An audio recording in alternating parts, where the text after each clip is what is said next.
This happened to my aunt and uncle in the early 80s or so.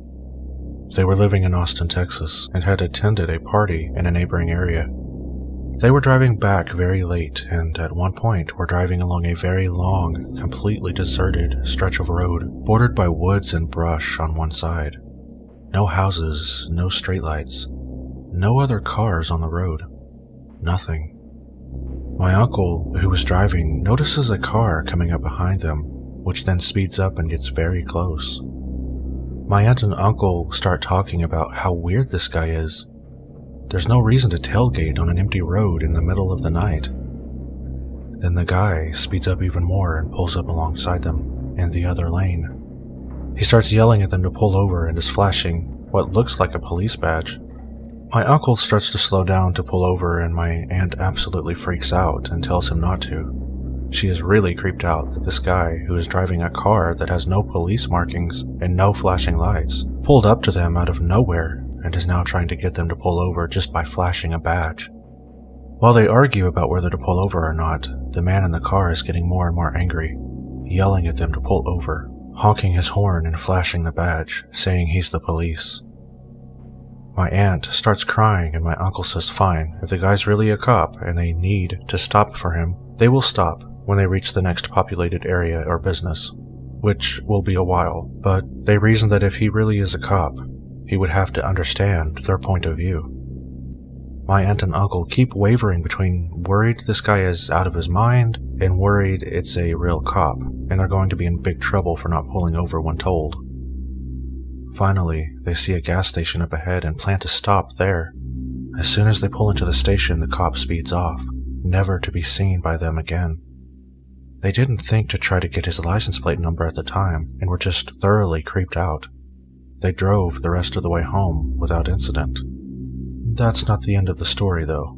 A few months later, on the exact same stretch of road, a man is rescued who tells a horrifying story, which is then big news in Austin. A fake cop had gotten this man, who was driving at night with his girlfriend on that very same road, to pull over.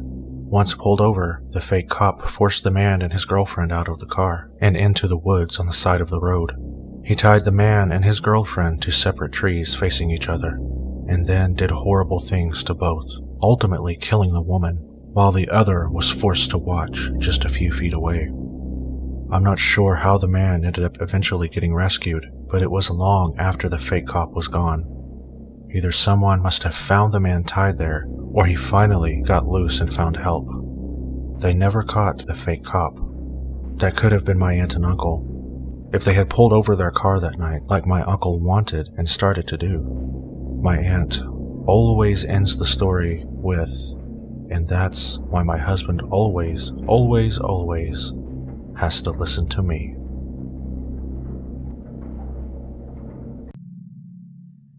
A few years back, my partner and I, Deborah, got a call to investigate an abandoned building that someone said they saw a person walking around in through the windows.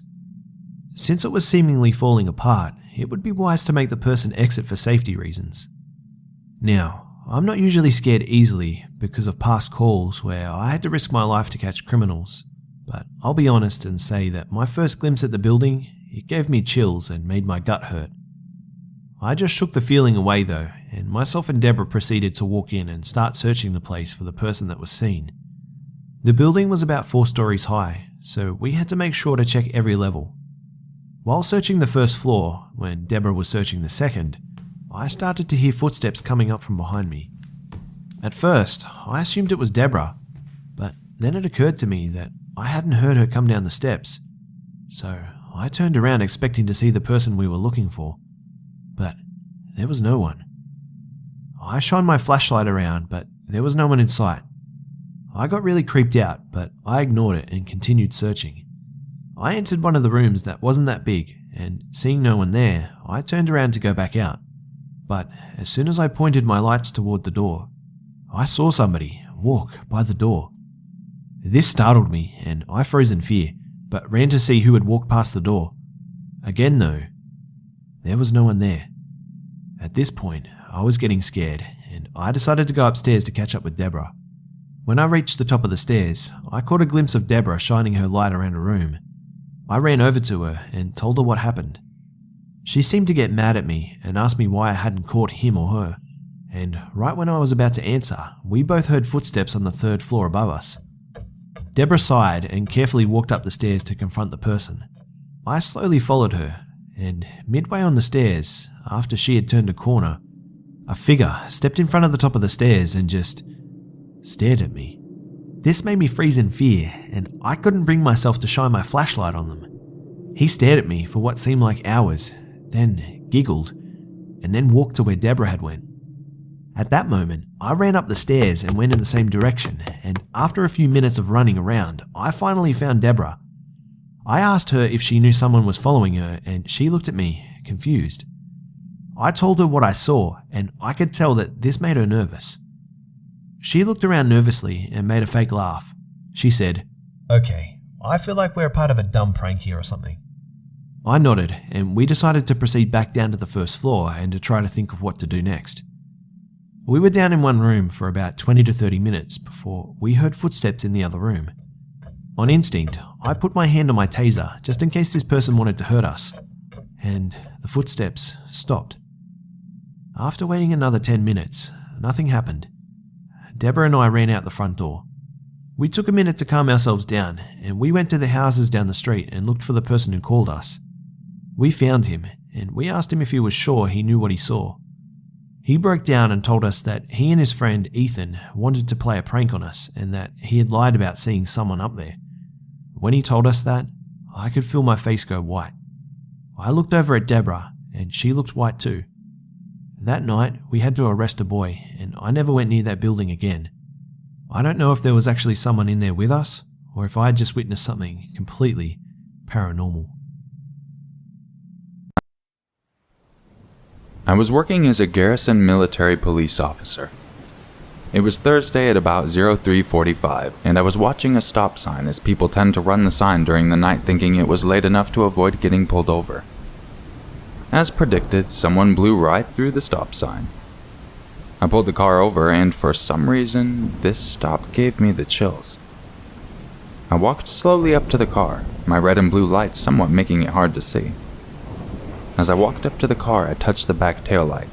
This is in case they flee, we would have prints to ID the car. And I noticed the windows on the car were heavily tinted. I couldn't even see in using a flashlight. When I knocked on the driver's window, it rolled down maybe 2 or 3 inches, enough for me to see a pair of old eyes looking at me. I cleared my throat and asked her to roll the window down all the way. She looked at me, and her eyes kinda gave me a look that seemed inhuman. She began to laugh, all the while she never took her eyes off of me.